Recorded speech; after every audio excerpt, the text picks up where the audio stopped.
우리는 하나님의 인도를 바르게 받아야 하는가? 5가죠. 하나님의 뜻대로 사는 성경적인 원리 두 번째 시간입니다. 지난 시간에는 예수님이 제시하는 원리에 대해 배웠고요. 오늘은 사도 바울이 제시하는 원리에 대해서 배우도록 하겠습니다. 80페이지입니다. 사도 바울은 하나님의 뜻의 핵심이 무엇인지에 대한 예수님의 메시지를 되풀이한다. 사실 바울은 우리 삶에 대한 하나님의 부르심을 묘사하기 위해 하나님의 뜻, 그의 뜻, 주의 뜻이라는 표현을 네 곳의 본문에서 사용하고 있다. 하나님의 뜻 안에서 행하는 것은 먼저 하나님의 나라와 하나님의 의를 구하는 것을 뜻한다. 첫째, 하나님의 뜻은 우리가 거룩하고 구분된 삶을 사는 것이다. 하나님의 뜻은 이것이니 너희의 거룩함이니라. 이 말씀에 당신의 삶을 향한 하나님의 뜻이 요약되어 있다. 나는 강단에 서서 사람들에게 저는 여러분을 향한 하나님의 뜻이 무엇인지를 정확히 압니다라고 말하는 것을 좋아한다. 그러면 사람들은 보통 다소 황당해한다. 그런 다음 나는 그들에게 데살로니가전서 4장 3절을 찾게 한다. 대부분의 사람들은 내가 말하고자 하는 것을 알게 되면 실망한다. 그들은 성화보다 좀 더 구체적인 어떠한 것을 원한다. 그러나 구체적인 단계별 지침은 일반적으로 하나님이 일하시는 방식이 아니다. 지금까지 우리가 배운 그 말씀 그대로죠. 우리는 하나님의 뜻을 이야기할 때 우리 개인적인 삶에 대한, 특별히 미래적인 것에 대한 무언가를 아는 걸 하나님의 뜻이라고 여길 때가 많다라는 거예요. 그런데 성경은 뭐라 그래요? 하나님의 뜻은 이것이니 너희의 거룩함이라. 이게 우리를 향한 하나님의 뜻이란 말이에요. 거룩, 구별된 거란 말이에요. 구별된 거. 하나님의 백성으로서 구별된 것. 하나님의 은혜와 사랑을 받은 자로서 구별되는 것. 이게 우리를 향한 주님의 뜻이라는 거예요. 저와 여러분의 삶 가운데 지금 우리가 몸담고 있는 이 세상 가운데서 그렇게 구별되게 살아가십니까? 이게 가장 어려운 거예요, 여러분. 이 어둡고 부패하고 타락한 이 상 가운데 우리가 살아가면서 하나님의 백성으로 거룩하게 구별되어 살아가는 것. 이게 정말로 힘든 거란 말이에요, 여러분. 근데 이것도 못하면서 우리는 또 다른 뜻을 찾고 있다는 게 얼마나 오류적인 거예요, 여러분. 잘못된 거예요. 구별되게 살기 위해서 몸부림치기도 힘든데 여러분, 그렇게 살려고 일평생 힘써도 부족한데 우리는 자꾸만 또 다른 뜻을 원한다는 거예요. 하나님의 방식은 그분의 거룩함을 보여주시고 그리스도 안에서 우리를 거룩하다고 선언하시고 그런 다음 우리가 일상의 삶에서 거룩함으로 자라갈 것을 권고하시는 것이다. 그러니까 거룩함이란 특별히 두 가지를 볼 수 있을 것 같아요. 하나는 구원에 관한 것. 구원에 관해서 우리가 거룩해질 것은 없어요. 왜요? 예수님 자체가 우리의 의이기 때문에. 예수님을 믿고 영접하면은 그 예수님의 거룩함이 우리의 거룩함이 되는 거예요. 구원에 관한 거예요. 우리가 거룩해야 구원받는 건 아니다. 하나님이 주시는 의, 예수 그리스도의 의가 우리의 거룩함이다. 이게 구원에 대한 거예요. 근데 또 다른 거룩함이 성경은 우리에게 가르치고 있어요. 이건 뭐예요? 구원받은 자가 거룩하게 살아가야 할 것이 우리에게 요구됐다는 거예요. 구원과 상관없어요. 이거는 성화적인 부분이에요. 성화적인 부분. 이것을 뭐라고 오늘 표현됐어요? 자라가는 것, 성장하는 것. 예수님이 우리의 의가 되고 예수님이 우리의 거룩이 됐다는 거예요. 그러면은 그 거룩과 의가 어떻게 돼요? 머물러 있는 거로 끝나는 것이 아니라 점차 자라나고 성장해야 된다는 거예요.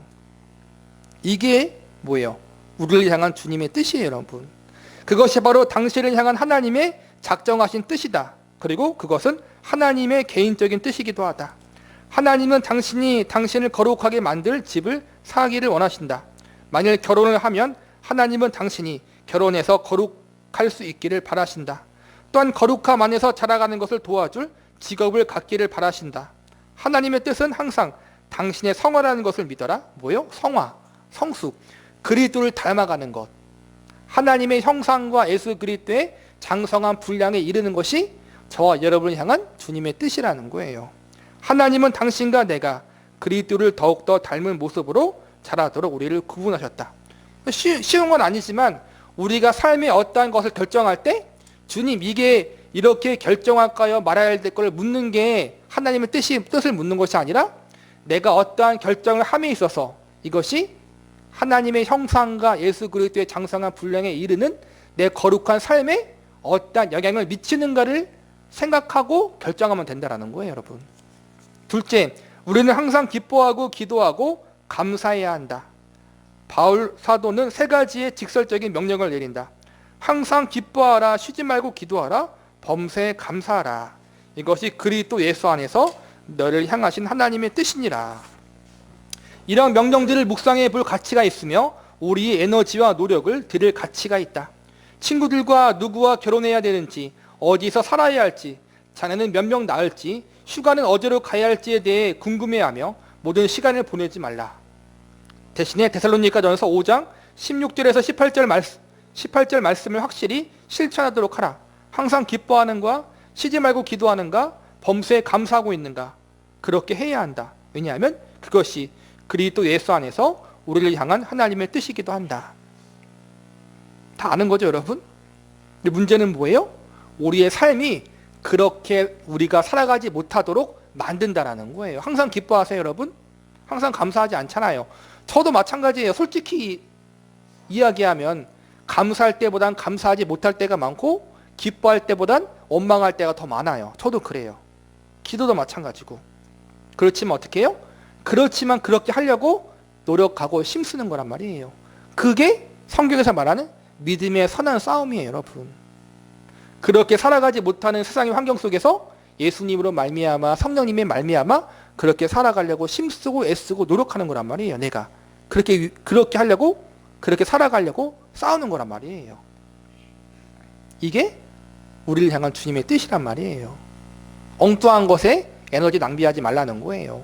항상 기뻐하기 위해 힘쓰시고 감사하기 위해서 에너지를 쓰시고 기도하기 위해서 우리가 몸부림치라는 거예요. 기도라는 것이 우리가 생각하는 무릎 꿇고 기도하는 그게 다가 아니에요. 여러분의 삶의 자리에서 매 순간 하나님을 의지하면서 살아가는 게 기도의 삶이에요. 하나님 앞에 감사의 기도를 올리고 찬양의 기도를 올리고 기쁨의 기도를 올리고 하나님 감사합니다. 내가 비록 지금 기뻐할 수 없지만은 예수님으로 말미암아 기뻐합니다. 그렇게 내가 고백하고 마음속으로 고백하고 삶을 살아가는 게 기도예요, 여러분. 그런 삶을 살아갈 수 있도록 힘쓰시기 바랍니다. 셋째, 우리는 열매를 맺고 하나님을 더 잘 알기 위해 하나님의 뜻을 알아야 한다. 이로써 우리도 듣던 날부터 너희를 위하여 기도하기를 그치지 아니하고 구하노니 너희로 하여금 모든 신령한 지혜와 총명에 하나님의 뜻을 아는 것으로 채우게 하시고. 바울은 골로새 교인들이 하나님의 뜻을 알기를 기도했다. 그렇다면 그것은 결국 우리가 우리를 위한 결정을 내릴 때 하나님을 바라보아야 한다는 뜻인가? 바울이 다음으로 말하는 것을 보라. 주께 합당하게 행하여 범사에 기쁘게 하고 모든 선한 일에 열매를 맺게 하시며 하나님을 아는 것에 자라게 하시고 그의 영광의 심을 따라 모든 능력으로 능하게 하시며 기쁨으로 견딤과 오래 참음에 이르게 하시고 우리로 하여금 빛 가운데에서 성도의 기업의 부분을 얻기에 합당하게 하신 아버지께 감사하기를 원하노라. 하나님의 뜻에 대한 지식으로 충만한다는 것은 여름 휴가 계획이나 재정 투자와 관련된 신적인 메시지를 받는 것을 뜻하지 않는다. 이해 가세요? 저도 나이를 많이 먹지 않았지만 저도 그렇게 배웠었어요. 배운 건 아니지만 은근히 목사님들이 내가 기도해서 아무개 집사님이 어떤 사업을 했어, 어떤 가게를 했어, 그래서 잘 됐어, 그런 걸 많이 들었거든요. 결론은 뭐예요? 목사 말 잘 들으면 복 받는다, 그거예요, 여러분. 그게 아니라는 거예요, 여러분. 목사님, 제가 이 일을 할까요? 이 가게를 열까요? 이 사업을 할까요? 그걸 묻는 게 말하는 건 아니라는, 목사한테 묻거나 하나님께 묻는 걸 말하는 게 아니라는 거예요, 여러분. 그게 주님의 뜻을 묻는 게 아니에요. 우리가 하나님 앞에 기도하고 하나님 앞에 뭐라 그럴까요? 매달려야 하는 게 이거예요. 주님 앞에 선한 열매를 맺고 싶습니다. 성령의 열매 나오잖아요. 성령의 열매를 맺고, 성령의 열매가 전부 다 인격적인 거예요. 예수님에 대한 인격적인 부분, 예수님을 더 닮아가는 성령의 열매를 맺기 원합니다. 하나님을 더 깊이 알기를 원합니다. 그게 우리의 기도의 제목이 되어야 되고 하나님 앞에 매달려야 할 부분이라는 거예요. 엉뚱한 게 아니라. 그것이 뜻하는 것은 우리가 열매를 맺고 하나님에 대해 이해가 자라고 능력으로 강건해져서 인내하고 기쁨으로 아버지께 감사드리는 것을 뜻한다. 그것은 우리가 어디에 있는 것이 아니라 누구이냐에 관련된 것이다. 내가 인천에 있든 광주에 있든 부산에 있든 외국에 있든 어디에 있는 게 주님의 뜻입니까를 묻는 게 중요한 것이 아니라 내가 하나님의 백성과 자녀라는 신분이 중요하다는 거예요. 그 신분에 맞게 내가 믿음으로 살아가는 것이 중요하다는 거예요. 그리고 하나님에 대해서 더 깊이 알아가는 것. 저희 그 표에 있잖아요. 표에 뭐예요? 첫 번째, 하나님을 바르게 알아가는 성도. 두 번째가 하나님을 더욱 사랑하는 성도. 세 번째가 하나님을 온전히 닮아가는 성도. 표에 있잖아요. 주부에도 있고 현수막에도 있고. 그거예요, 여러분. 그게 우리를 향한 주님의 뜻이라는 거예요, 여러분. 다른 게 아니라. 제가 뭐 여기 이전하면서 주님 이곳으로 이전할까요? 내가 하나님께 기도하고서 응답받고 온 건 아니에요, 여러분. 기도는 늘상 했죠. 사실 몇 년 동안 했죠, 여러분. 이전에 대해서 늘. 근데 기도하다가 상황이 맞으니까 온 거예요, 여러분. 맞으니까 온 거예요. 아니면 안 됐겠죠, 여러분. 결혼도 마찬가지예요. 결혼도 마찬가지고 사업도 마찬가지고. 이 사람과 확실합니까? 라고 응답받아 결혼한 사람이 얼마나 있어요, 여러분? 저는 그게 그렇게 하는 게 많다고 생각했는데 아니에요, 여러분. 결국에는 기도하다 보면은 대부분의 사람들이 들으면은 이제는 동기들에게 기도를 할 때 부모는 작정기도를 많이 했어요. 보통 제 동기들은 보면 결혼할 때 작정기도에서 하나님이 이 사람이다라고 응답하기보다는 뭐냐면은 모든 게 하나님의 손에 달렸다라는 응답을 받았다는 거예요. 대부분 보면은 말씀을 통해서 말씀을 보면서 하나님의 손에 달려있다. 이 만남도 하나님의 섭리 가운데 이루어진 거라면 하나님께서 책임져 주실 것이다 라고 결혼하는 거예요, 여러분. 다른 것도 마찬가지예요. 결혼 문제뿐만 아니라 우리의 운명과 인생은 누구 손에 달려있는 거예요? 하나님 손에 붙잡혀 있는 거라는 거예요.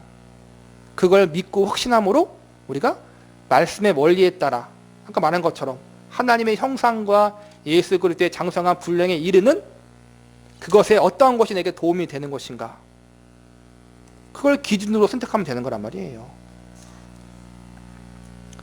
넷째, 하나님의 뜻은 성령의 충만을 입는 것이다. 그러므로 어리석은 자가 되지 말고 오직 주의 뜻이 무엇인가 이해하라.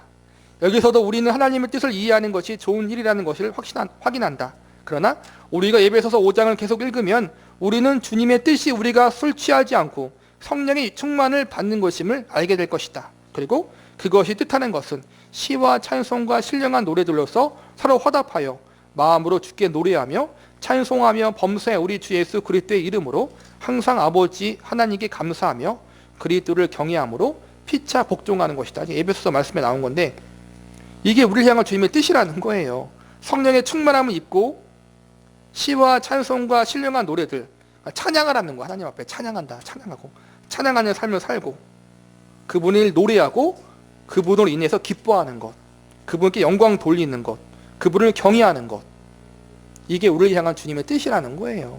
여러분 그러한 삶을 살고 있어요? 100이라는 기준에서 몇 프로까지 가고 있어요, 여러분? 어떤 사람은 10%일 수도 있고 20%일 수도 있어요. 100은 못하겠죠, 여러분. 우리가 점차 우리가 늘려가는 것, 성령님의 충만함에 온전히 지배를 받는 우리의 수준이 점점 늘어가는 것, 그게 성화예요, 여러분. 성화. 그 삶을 우리는 죽을 때까지 추구하며 살아야 돼요. 그 성령 충만한 삶 살기도 여러분 우리 일생이 부족한데 우리가 무엇을 구해야겠어요, 여러분? 자꾸만 엉뚱한 걸 구하면 안 된다는 거예요. 그렇다면 바울이 9절에서 묘사하는 하나님의 뜻은 무엇인가? 시처는 그것을 다 요약하고 있다. 하나님의 뜻은 무엇인가? 우리를 향해 하나님이 갖고 계시고 우리가 여러 날, 여러 주간, 심지어 여러 해에 걸쳐 발견하기를 원하는 특정하고 비밀스러운 계획인가? 그게 아니라는 거예요. 전혀 그렇지 않다. 오히려 그것은 술 취하지 않는 삶, 성령의 능력으로 사는 것, 하나님의 선하심으로 인해 찬양과 감사를 하나님께 드리는 것으로 이루어져 있다. 바울의 주된 관심은 신자들이 어떻게 일상에서 행동하는가 있다. 어떻게 우리의 삶 가운데 이렇게 살아가는 것인가, 이게 우리의 고민거리가 되어야 되고 주님 앞에 물어야 할 부분이라는 거예요, 여러분. 간단하게 말하면 하나님의 뜻은 그리스도를 닮아가는 것이다. 하나님은 우리가 그의 아들의 형상을 닮도록 모든 것이 합력하여 선을 이루게 하시겠다라고 약속하고 계신다. 그리고 이것이 하찮은 약속처럼 들린다면 그것은 우리가 그만큼 하늘에서 온 참된 떡보다 이 세상의 돌과 정갈을 더 선호한다는 증거이다. 하나님의 형상 예수 그리스도를 닮아가는 것이 우리를 향한 주님의 뜻인데 이게 뭐예요? 우리가 듣기에는 만족스럽지 않아요.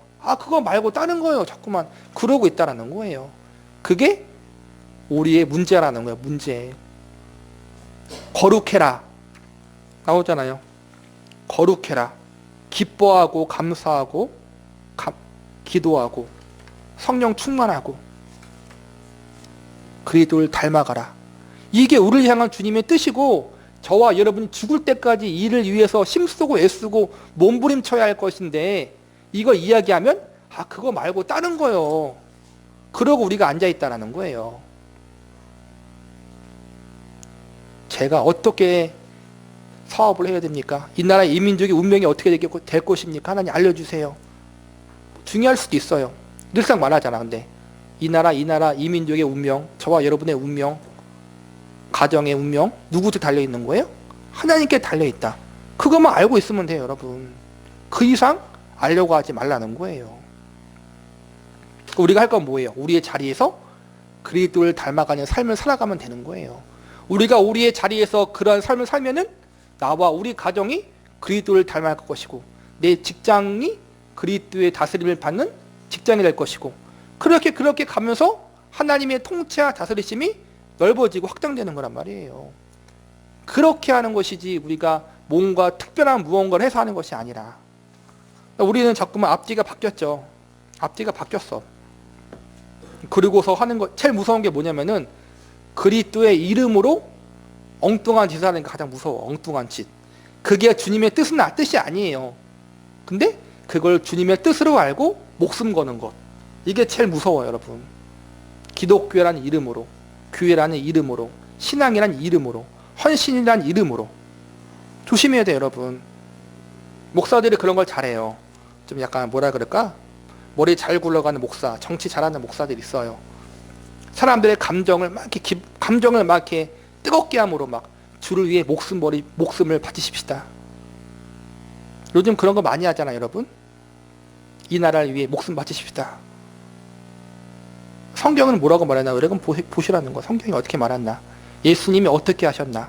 지라들이 어떻게 했나? 그걸 봐야 돼요, 여러분. 하지만 하나님은 우리에게 그 위에네요. 하나님은 우리에게 건강과 성공 또는 편안함을 결코 보장하지 않으신다.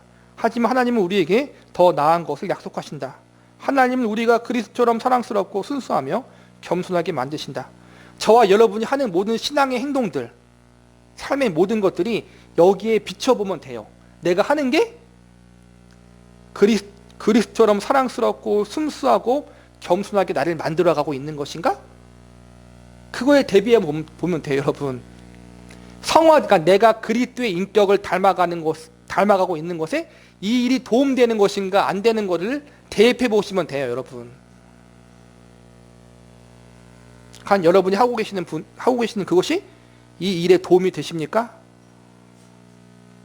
요컨대 하나님의 뜻은 당신과 내가 예수님 안에서 행복해지고 거룩해지는 것이다. 그러므로 멍해를 같이 하고 서로 간에 함께 있는 것을 실제로 좋아한다면 가서 결혼하라. 악한 직업이 아니라면 가서 직업을 구하라. 어느 곳이든지 혼자서 혹은 함께 가서 살라. 하지만 수동성, 완벽한 성취에 대한 추구, 완벽주의, 미래에 대한 몰입은 제쳐두고 제발 당신의 삶 속에서 무엇이든지 결정을 내리고 시작하라. 짜릿한 경험을 기다리지 말라. 만일 하나님의 나라와 그의 의를 먼저 구한다면 당신은 하나님의 뜻 안에 있을 테니 그냥 나가서 무엇이든지 하라. 그러니까 우리가 아까 말한 것처럼 믿음 안에 있고 예수님 안에 있다면 우리가 우리 안에 품어지는 게 뭐예요? 예수님을 닮고 싶고 예수님을 찬양하고 싶고 예수님을 기뻐하고 싶고 그 마음 있는 동기가 있잖아요. 그 동기로 모든 걸 하면 된다는 거예요, 여러분. 죄악된 일이 아니라면. 하나님이 우리가 매기를 원하시는 유일한 사슬은 의의 사슬이다. 지난 시간 배웠죠? 그것은 희망 없는 주관론의 사슬도 모험 없는 삶의 굴레도 별점에 따른 의사 결정의 족쇄도 아니다. 그것은 단지 그리스도 예수의 종에게 어울리는 사슬이다. 별점에 따른 의사결정, 이게 점 보는 것 같은 거 얘기하는 것 같아요. 그러니까 저희도 교회도 몇 년 전에 송군 영신 예배 때 말씀을 뽑았잖아요. 사실 말씀 뽑았잖아요.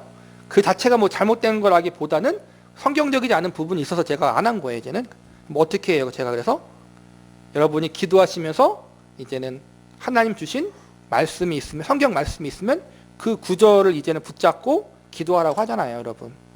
사실은 모든 66권 성경이 우리에게 주신 말씀이에요. 사실은 맞아요, 그게. 근데 그래도 특별하게 더 1년 동안 내가 붙들 말씀이 있다면 그 말씀을 여러분께서 적어서 이제는 그 말씀을 보면서 기도하고 또 그 말씀을 통해서 더 우리가 이제는 그 한 해 동안 어떻게 살아갈지를 더 우리가 성경적으로 보자. 그렇게 이제는 하려고 한 거예요, 여러분. 사실은 근데 66권 모든 말씀이 하나님 말씀이에요, 사실은. 아무리 거룩한 성경 말씀이라도 우리가 왜곡되게 사용할 수 있어요. 왜곡되게. 옛날에 그런 예가 많잖아요. 성경을 이제는 이렇게 폈다 안 폈다 하면서 처음에 핀 말씀을 나에게 주신 말씀이다라고 그렇게 뭐 여기는 것도 잘못된 것도 있었고, 네, 그 성경 말씀 뽑기도 조심할 부분도 있는 거예요, 사실은. 그러니까는 우리가 거룩이라는 이름으로, 하나님 말씀이라는 이름으로 잘못되게 행할 수도 있다. 그걸 조심해야 돼요, 우리는. 당신의 삶을 향한 하나님의 뜻은 전혀 복잡하지 않다. 분명히 그리스도를 닮는 삶을 사는 것은 힘든 일이며 그리스도를 쫓아가는 데 수반되는 것이 어느 상황에서 분명한 것도 아니다. 그러나 무엇보다 중요한 원리로서 당신의 삶을 향한 하나님의 뜻은 매우 간단하다. 하나님의 영광을 위해서 성령의 능력으로 예수님처럼 거룩하게 살라. 여러분이 죽을 때까지, 언제 죽을지는 모르겠지만 그때까지 이렇게 살아가면 돼요. 그리고 내가 하는 행동과 삶이 여기에 비추어서 합당한 것인지 합당하지 않은 것인지를 여러분들이 분별하면 되는 거란 말이에요. 그것이 하나님 뜻대로 사는 성경적인 원리입니다. 기도하시겠습니다.